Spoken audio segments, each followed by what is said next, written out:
Ljudi jednostavno doživljavaju Dužijancu kao i sve druge vjerske blagdane.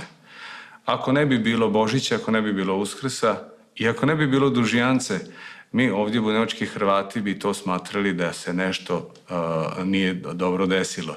Zapravo to je jedan odraz identiteta. Raduje me žito, raduje me kruh, raduje me ono malo dite koje se raduje. Raduje me lipo obučena i cura i žena ili curu momak i tako. Dužijance u stvari izraz radosti na jedan svečani način. Mi se time ponosimo i jednostavno ja bez nje ne mogu. Ima jedna izreka, kažu pali se ko bunjevac na Dužijancu.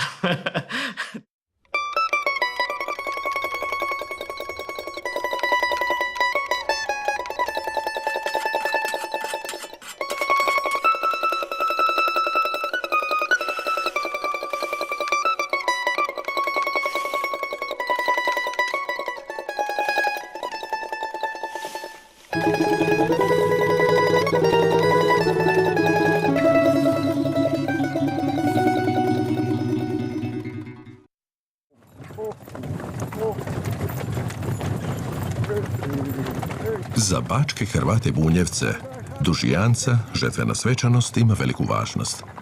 Zapravo veću i od same žetve i njezina uroda.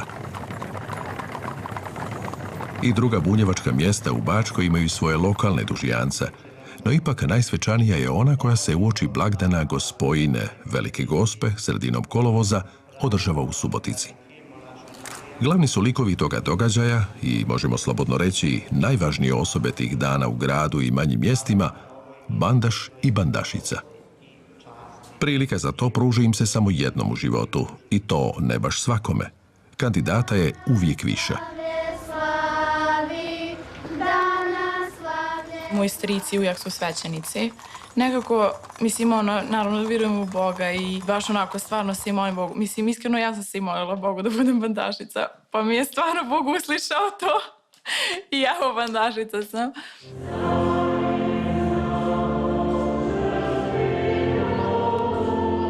Ove godine će naš stariji sin Luka biti veliki bandaš, a to se desilo pa za sve nas vrlo neočekivano.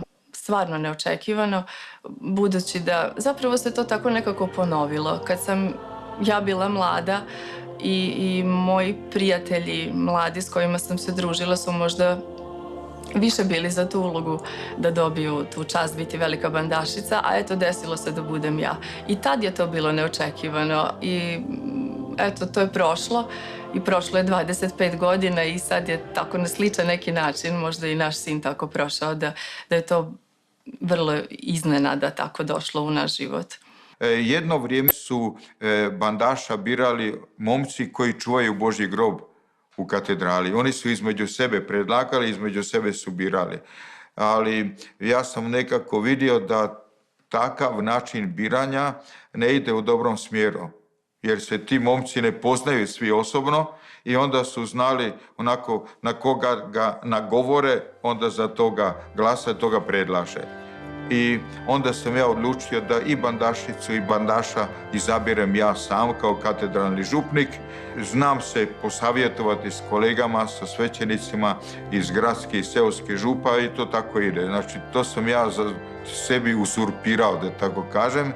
I ako postoji neka demokracija, pa i to isto neka demokracija. Znači, ja biram. Bandaš i bandašice moraju biti ljudi crkve. Znači, to su ljudi koji žive od sakramenata, to su ljudi koji su nedjeljom na misi.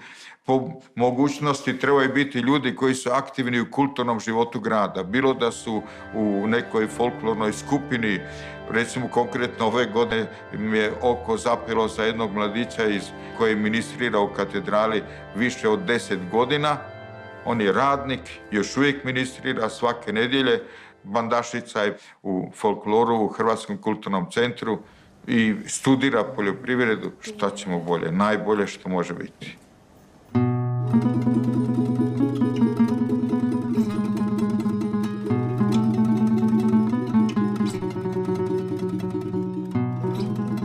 Bilo je to jedne subote iskreno, kada sam išla spavati i nekako sam imala osjećaj da baš u nedelju treba da iđemo na misu u katedralu. I ja ujutru ustanem i kažem mami i tati, rekao, ajmo mi na 10 sati u katedralu, u crkvu. I mi ulazimo unutra i vidim velečasni Beretić ide prema nama. Mi kad smo sjeli u klupu, on dođe do mene i kaže, imam jedno pitanje za tebe. Pa ajde, rekao, a ja onako, kao da sam već pretpostavila, ali nisam bila sigurna. Po struku te zateže? No, dobro. Ja sam bio iznenađen zato što nikad nisam ni pomišljao da bih ja mogao biti bandaš, jer jednostavno ne sviram tamburicu, ne bavim se folklorom. Nisam taj, kako bih to mogao da kažem, klasičan bunjevac. Zbog toga što idem u crkvu, što ministriram, što sam već jako dugo vremena s njim na oltaru, pretpostavljam da bi moglo biti razlog što me on pozvao da budem bandaš. To je velika čast jer od svih župa i od svih vjernika izaberu samo jednu. Znači to je primetili da vridi nešto i tako je i župnik i kazao kad je došao, da je on vidio, da ona zna da nosi nošnju, da ona voli to i zato je izabrao. Malo sam bila nervozna dok nije stvarno došao kod nas kući velečasni, da stvarno, bukvalno da nas pita da li stvarno pristajemo na to. I onda stalno sam bila, pa da li je stvarno on izabrao mene za bandašicu ili ipak nije, možda se predomislio, možda ali onda kad je stvarno došao kod nas, kad smo se dogovorili da će doći, onda sam stvarno bila onako prisretna.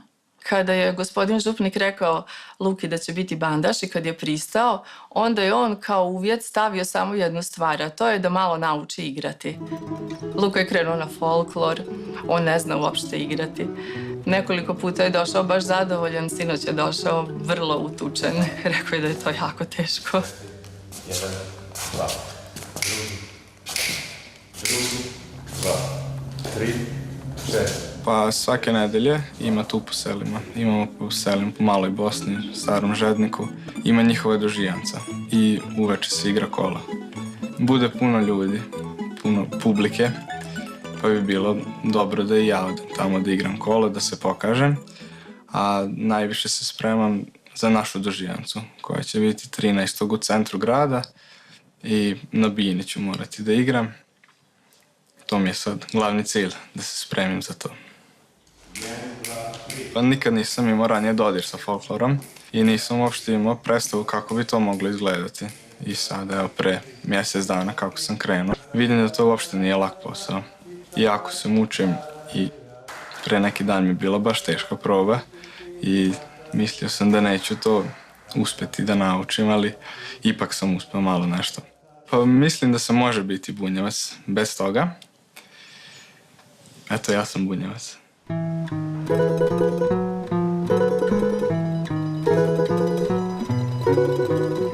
Poljoprivreda je mnogima ovdje još uvijek glavni izvor zarade ili barem važna dopuna u kućnom budžetu.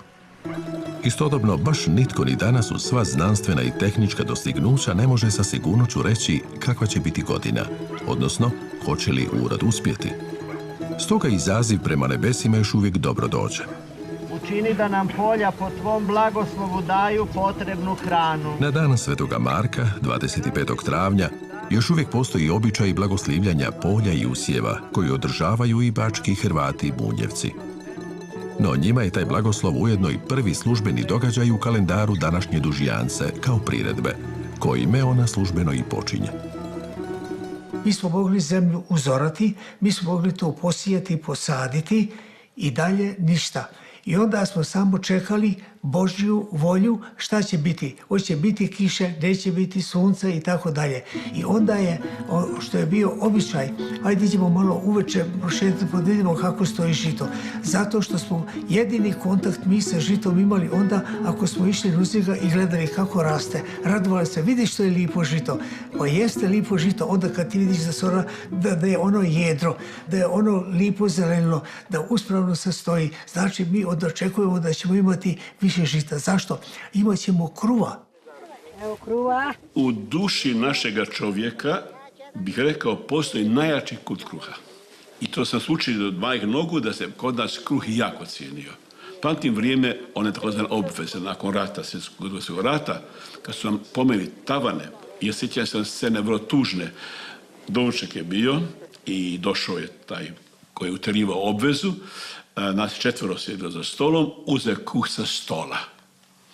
Uzeo je i prolio mlijeko koje je bilo na stolu. I tada se osjećao i plače. Jer njemu je djeci i njemu uzeo kruh iz stola. Da pamtim tu očeve suze, on ne može djecu nahraniti jer mu je oteto. Tada sam živio taj naš osjećaj štovanja kruha.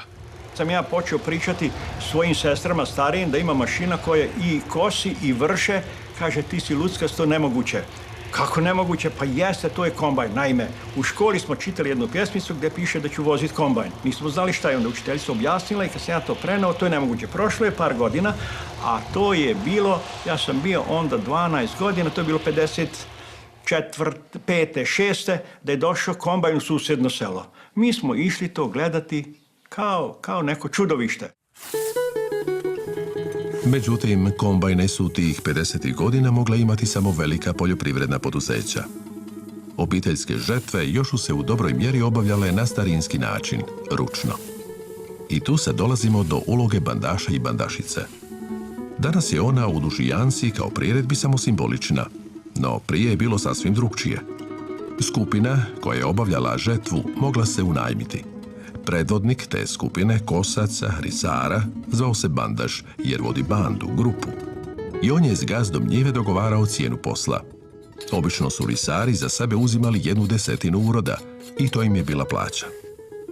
Bandaš je zatim, tijekom same košnje žita, bio je i glavna osoba za tu skupinu risara.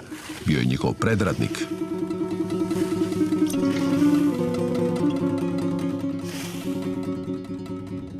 No u svakoj toj skupini bile su i žene. To su bile risaruše, koje su tijekom košnje išle za svojim koscem i skupljale žito u snopove. Zbog tog ženskog dijela ekipe, bandaš je imao i svoju pomoćnicu, bandašicu. Ta bandašica je imala obavezu da u ime bandaša sa ženama okupi žene, da njih razumije sa svim svojim potrebama i nedaćama. Naravno, ako ima malo dijete, pa da li mora ići kući da podoji, možda je pod salašom da podoji, ili mora povesti malo dijete, pa to dijete se igra, pa treba otići s njim nešto, onda naravno to, ili bilo koje žene što imaju potrebe, bilo koje, to je bandašica rešavala. Bandašica je mogla biti supruga ili djevojka bandaša, ali ne nužno. Najvažnije je bilo da odgovara uvjetima te uloge. Košnja žita bila je zahtjevan i važan posao koji je trajao i po nekoliko dana. Logično je kako je onda postojala i potreba da se završetak toga posla nekako i obilježi, proslavi. Svaki je znao danas ćemo otprilike završiti žetvu. Znali smo naprijed par dana koliko će dana trajati i taj dan će završiti. I onda su oni završavali podne ili poslijepodne ili predveče, svejedno. Risaruše i bandašica, oni su se spremale da ispletu neki vijenac koji su stavljali risaru na kosu koja je završila posao, a domaćica je spremila dobružnu. Onda malo radi šale, ta gazdarica, ona njih polila vodom i štrpala. On je donao taj vijenac, evo, vijenac koji se skinio sa kose i objesio iznad glavnih ulaznih vrata u salaš. I taj vijenac je ostao do proleća. I taj se vijenac onda čuvao kao nešto sveto, nešto veliko. Kad bi počela sjetva, onda bi se taj vijenac iz kuće iznio na njivu, izmrvilo bi se zrnje i to bi se posijalo sa sjemenom u sjetvi jesenskoj.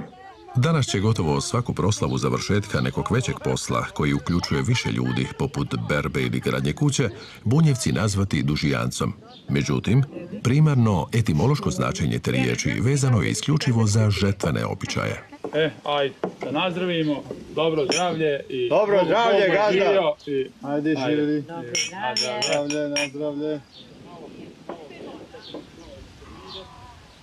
Obiteljska dužijanca je za mene bila tako veliki doživljaj da ja kao dijete nisam ni znao da u crkvi postoji. Bio sam negdje 6. i 7. razred kad sam prvi put vidio mlade u narodnoj nošnji koji su došli na župnu misu u Somborskoj župnoj crkvi, pa sam pitao šta je ovo sada, šta će se sad dogoditi. Ja sam pomislio možda i na vjenčanje, ne znam šta će biti. Onda su mi rekli da je to dužjanca.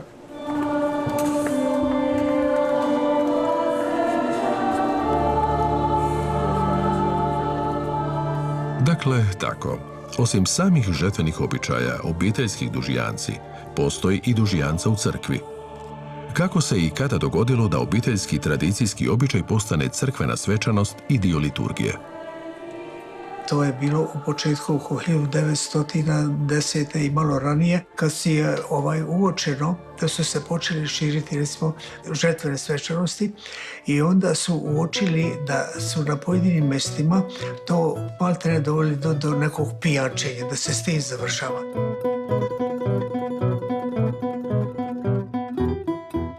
U to vrijeme onda je donet propis da se sve žetvene svečanosti moraju obavljati na jedan kulturan način, da to bude jasna poruka narodu šta je to, zašto se mi to skupljamo.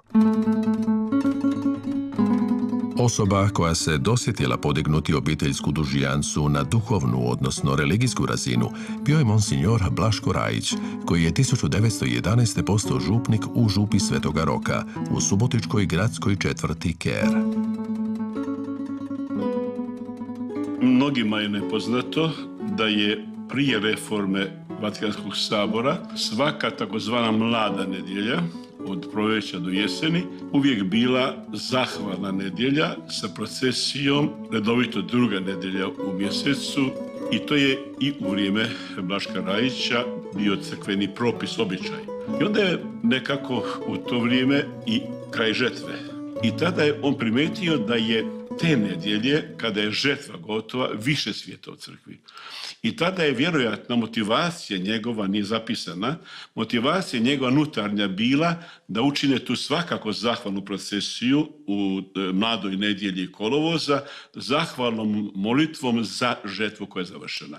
Vjerujem da je u srcu i u svijesti Blaška Rajića sazrela jednostavno ta misao, jer je jamačno on sudjelovao u nekoj od obiteljskih dužijanci i vidio što se tamo radi, kako slave, kako zahvaljuju. Onda je rekao, a što ne bi mi to objedinili, pa stavili i ovako na jedan viši nivo, jer Euharistija zapravo znači zahvala. Svakako je župnik Subotičke župe Svetoga Roka bio dalekovidan čovjek koji je shvatio koliko ovdašnji ljudi drže do žetve, do pšenice, do dužijance. I ono što se slavilo u kućama, on je pokušao fino izrežirati da se to slavi i u crkvi. I ta njegova zamisao je naišla na veliki odjek. Ne samo u gradu, nego u svim gradu pripadajućim naseljima. Prvih se nekoliko godina ta crkvena dužijanca samo uzgred spominjala u lokalnim novinama. U Subotici nije prelazila okvire Kerske crkve Svetoga Roka. Malo poslije uvode se i bandaš i bandašica, koji sada u svečanoj ulozi na oltar kao dar prinose žitni vijenac, sastavnicu obiteljske dužijance. On se s vremenom u ovoj liturgijskoj pretvorio u žitnu krunu. Jedino su bunjevački Hrvati sačuvali tu tradiciju zahvaljujući župniku Blašku Rajiću koji je to unio u crkvu i onda, znači, u crkvi je sve to ostalo. I oni prvaci u žetvi, oni koji su predvodili žetvu, bandaš i bandašica, to imamo ovdje sada. Donosili su krunu na blagoslov i to imamo ovdje. Kućna dužijanca je prerasla u ovu liturgijsku. Da nije liturgijske, ne bi više niko slavio dužijancu. Ideju mise zahvalnice za žetvu ubrzo su preuzele i lokalne bunjevačke župe u okolici, pa su se sve te crkvene dužijance, zajedno sa Subotičkom, održavale istoga dana, iste nedjelje. Pri tome se Subotička nije smatrala središnjom, već samo jednom od crkvenih dužijanci u tome kraju. Župna crkva Svetoga Roka se brzo pokazala premalenom da primi sve ljude koji bi došli na dužijancu i zbog toga je onda župnik Svetoga Roka predao dužjancu župniku Svete Terezije. Župna crkva Svete Terezije kasnije službeno 68. godine proglašena Subotičkom katedralom. A kad je dužjanca došla u Svetu Tereziju, tada je to bila samo velika crkva, pa je od tada, evo do dana današnjega, župnik Svete Terezije nositelj dužjance. Međutim, nije sve uvijek teklo tako glatko. Nakon Drugog svjetskog rata i dolaska komunističke vlasti, javno pokazivanje vjerskih osjećaja nije više bilo poželjno. Dapače, moglo je nekome izazvati i probleme. Stoga su ulogu bandaša i bandašice u tome razdoblju preuzela djeca. Njima se ipak ništa strašnog nije moglo dogoditi. Srećom, 1960-ih politička je stega malo popustila. Dugo je godina tako išlo, negdje 60. godina su se ponovo počeli birati bandaši i bandašice kao odrasli ljudi. Onda je bilo pravilo to da bandaš može biti samo mladić koji je odslužio vojsku, a djevojka onda koja odgovara tim godinama i tako. U općoj klimi popuštanja političke stege u tadašnjoj Jugoslaviji osnivaju se i velike folklorne priredbe. Đakovački vezovi, Vinkovačke jeseni i Međunarodna smotra folklora u Zagrebu. U takvom ozračju i gradske su vlasti u Subotici poželjele nešto slično, nešto na tome tragu. Kad je 65. godine došlo do promjene Ustava, kad su u Jugoslaviji ljudi dobili mogućnost da idu vani, kad je počela neka mala, da kažem, demokracija, onda su ljudi malo počeli, ajde da se okupljamo. Hrvati su bili uvijek ovdje pod nekim pritiskom. Tadašnja partija je sve rešavala. Međutim, neki sada osuđuju ti koji su bili u partiji. Međutim, oni su bili većina dobri ljudi koji su nama u stvari dobro radili. I velika grupa intelektualaca, sudija, profesora, inženjera, direktora, raznih, oni su se našli i počeli razgovarati tamo 66. 7. to se već pripremalo, da bi 68. realizirali prvu gradsku, to je etnografsku folklornu dužijancu. 1968. je održana prva takozvana gradska dužijanca. U kom smislu? Dužijanca kao događaj bio u crkvi, kako rekoh, ali poštivati rad, pokazati rad, vrijednost rada, prepoznati u društvu i komunizma. Jer je to bilo ipak rad čini čovjeka, bi u nekom smislu rekao. I tada su ljudi vidjeli da bi se nešto dalo napraviti. Ali nisu mogli zajedno sa crkvom, nisu oni bili protiv crkve. Crkva onda nije učestvovala u tom jer su to takozvano zvali komunistička dužijanca. Ali su prihvatili itekako jer je to bilo taj etnografsko-turistički veliki pomak naprijed. I oni su se dogovarali prvo tajno, a poslije se to javno dogovarali. Ja samo toliko znam da su bili kod biskupa, tadašnjega Zvekanovića, na razgovoru, a sad super sekreto, ljudi voditelji koji su zamišljali tu dužijancu i da je biskup rekao da ništa nema protiv toga. Ali ne bude na isti dan. Koliko ja znam, jasno, biskup nije bio simpatizer da mi stanemo u špalir i gledamo povorku i tako dalje. On je ipak držao onu crkvenu distancu prema ono što partija ili ne znam ko organizira, a su ljudi koji se organiziraju znaju da je podršku biskupovu. Važno je bila ta svijest, nas biskup tiho podržava i nije protiv. Od tada, međutim, postoje dvije dužijance, crkvena i gradska, i svaka je imala svojeg bandaša i bandašicu. Oni gradski birali su se dakako prema drukčijim kriterijima od crkvenih. Prvi gradski bandaš 1968. postao je Grgo Kujundžić. U crkvi je župnik birao bandaša i bandašicu po nekim moralnim kriterijima i njihovim duhovnim kriterijima, a kod gradskih formirala se komisija koja je birala. To veliko kolo se organiziralo na stadionu nogometnog kluba Bačka, najstariji klub u Jugoslaviji, i pozvali su da dođu momci i divojke za natjecanje za izbor bandaša i bandašice. I onda jedna cura koja je bila, stvarno je bila lipa i lipo obučena, i onda je ona išla, ajde, kaže, dođi sa mnom, pa da ja ne idem sama. I ja sam otišao s njom i onda smo mi prolazili prvi krug, ispalo je polovina. Drugi krug, ispala i moja, ta cura koja sam ja išao. I ja ostanem u najužem krugu. I na kraju, sad da ne dužim, ja sam bio poseban. To je bila 68. I onda smo išli sa 4 pregom, fijaker sa 4 konja, snimanje filmova, snimanje novine i tako. Onda smo mi bili popularni. Povorka prve gradske dužijance 1968. bila je uistinu impresivna. Njezinim se suvremenicima moglo činiti da je organizirana prema uzoru na tadašnje prvomajske parade, s obzirom na to da su ondje bila alegorijska kola sa scenama iz seoskog života i rada. Međutim, ona je zapravo napravljena prema starijoj povorci iz 1936. kojem su Bunjevci tada slavili 250. obljetnicu svojeg dolaska u ove krajeve. 32 godine poslije, mnogi su se još mogli sjećati te povorke, pa je možda i to razlog zašto je i ova iz 68. bila toliko posjećena. Ta povorka je krenila prema gradu. Ispred gradske knjižnice biblioteke je bila improvizirana bina i na bini salaš. Tamo su bili glumci koji su obavljali svoj posao, a gradonačelnik je dočekivao. Računalo da je bilo oko 100.000 ljudi u gradu, a to je razmak odakle je polazilo sa tog gradskog hipodroma pa do centra grada otprilike 1,5 kilometar.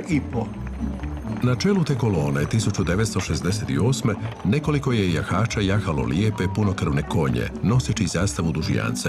Jedan od njih bio je i Grgo Pijuković. Pazite, 68. to je za mene bio, da ne kažem ko grom, to je bio bum. Samo, nažalost, nismo puno vidjeli, nas dvojica, ali smo bili na čelu povorke, pa ništa nisam vidio, vjerujte. Međutim, kad je došla druga, tek sam onda ja vidio koliko tog blaga ima i koliko je to bogatstvo u našem narodu.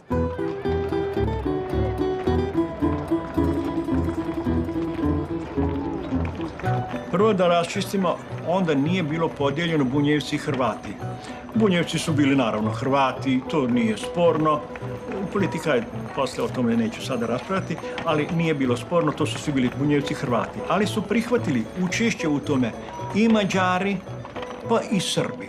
To su najveći. Ili bilo ko, mislim, onda je stvarno bilo na neki način neko bratstvo, jedinstvo. Ali se znalo da je to bunjevačko-hrvatska priredba. To je bilo taksativno bunjevačka-hrvatska priredba.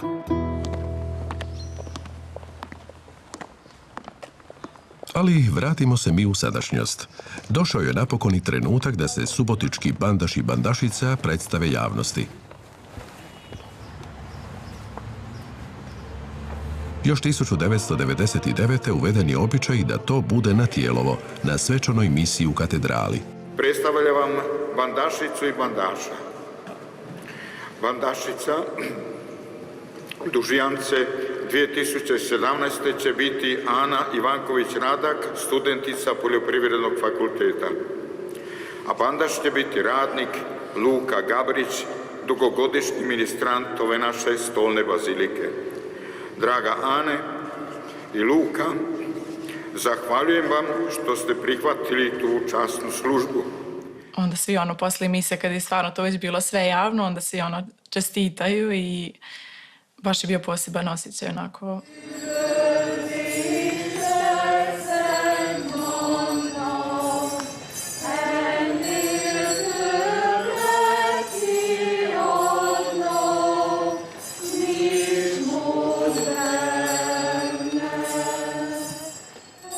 Ali to je tek početak. Prvi javni izlazak subotičkih bandaša i bandašica.